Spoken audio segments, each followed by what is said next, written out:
안녕하십니까. 이번 시간에도 간명한 사례를 가지고 그 팔자의 특징을 위주로 분석해 보도록 하겠습니다. 명은 곤명입니다. 무진년, 임수월, 정사일, 기유시.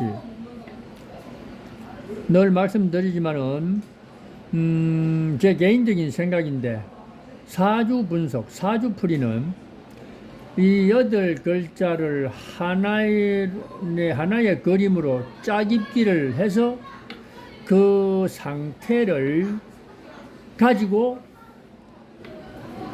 장단점을 따져서 통변을 하는 것이 가장 이상적이다 이렇게 봅니다.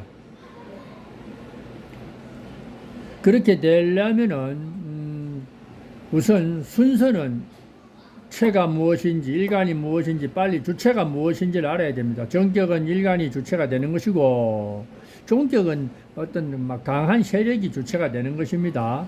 그래서 어떤 게 주체가 되는 게 먼저 알아야 되고, 그 다음에 가장 중요시 여겨야 되는 것은 항상 월지입니다. 그것은 계절이기 때문에 월지가 투간이 됐든 안 됐든 그 월지 자체가 핵심적인 바탕이기 때문에 그것을 필두로 해서 전체적인 배합 상태를 읽어서 하나로 짜집기를 해야 됩니다.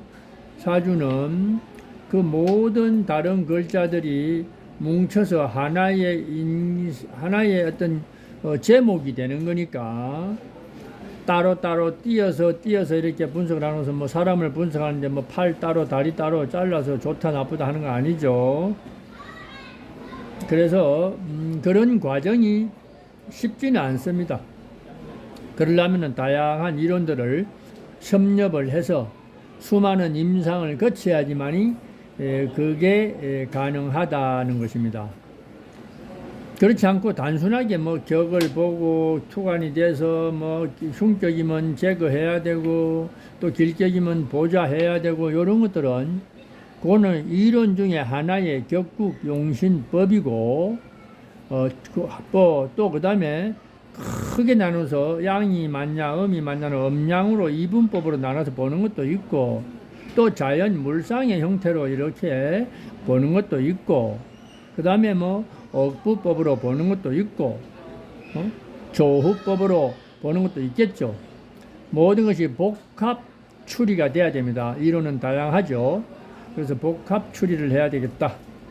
하나의 이론만 가지고 뭐 물상론으로만 푼다고 해서 답이 나오는 것도 아니고 또 격국만 딱 정해놓고 흉격 길격 정해가지고 뭐 이렇게 운을 대조하는 것도 그것도 한계가 있습니다.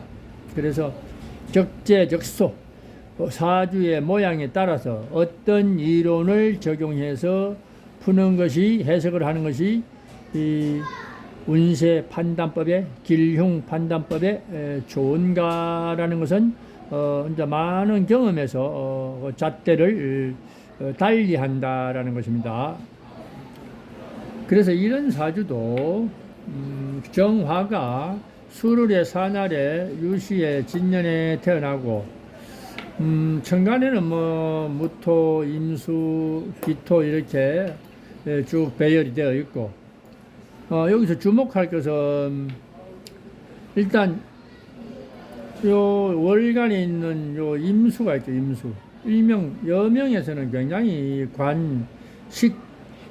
관성이나 식신이 대단히 중요하죠. 첫 번째 관성은 원래 여명에서는 그것을 배우자라고 일컫는데 그것의 역할이 어떠한가를 보니까 정관이라고 일컫는데 그것이 과연 이 사주에서는 어떤 역할을 하는가 보니까 그것이 역할은 길한 역할이냐 흉한 역할이냐 길신이냐 흉신이냐를 보는데 이 정관이 과연 길신이 될 것인가 흉신이 될 것인가 이 사주에서 정관 자체는 우리가 육신법에서 사길신 중에 하나인데 근데 운명에 미치는 이 자기 명조에 미치는 정관은 도대체 길신 역할인가 흉신 역할인가 한마디로 이 운명에서는 흉신이다.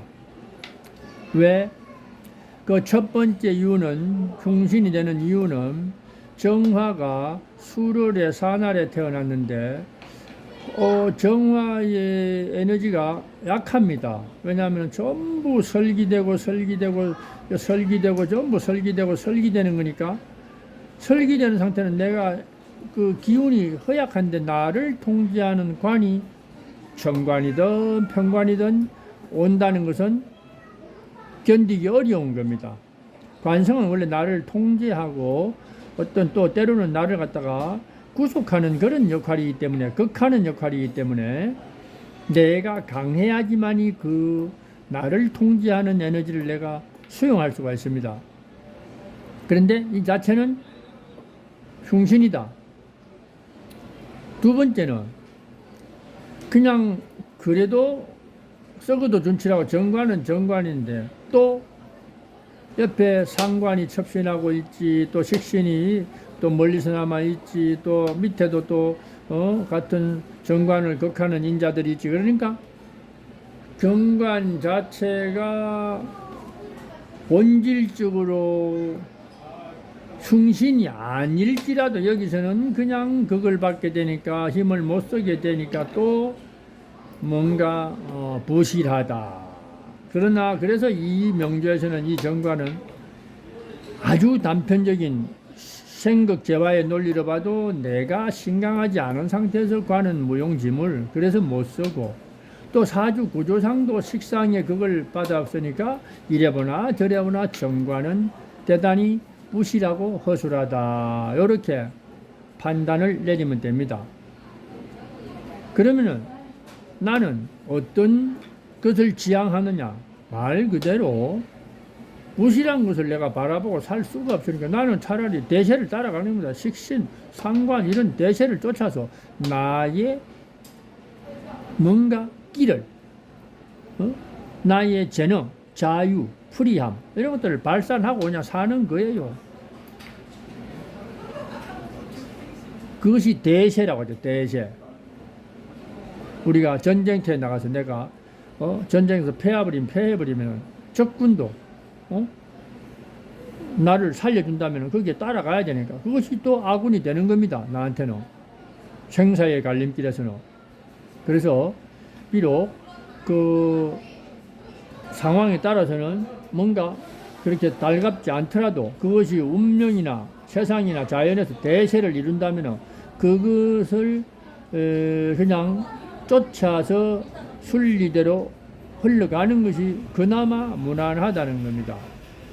그래서 이 주인공도 뭐 이 나이가 돼도 아직 뭐 미혼이고 또 혼인을 하려고 노력은 했지만은도 뭐 마땅치 않죠.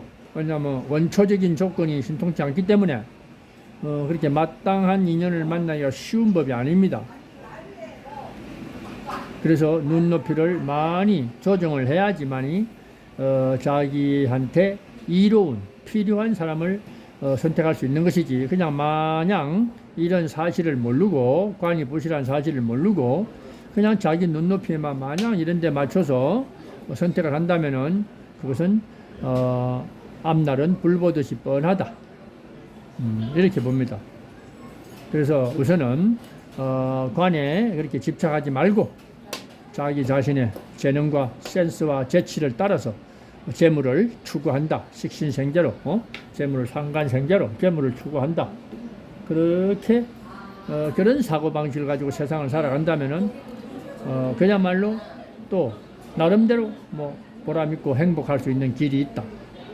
즉 우물에서는 그냥 뭐 맑은 뭐 그냥 그 생수를 찾아야지 그 숭늉을 찾으면 안 되겠죠.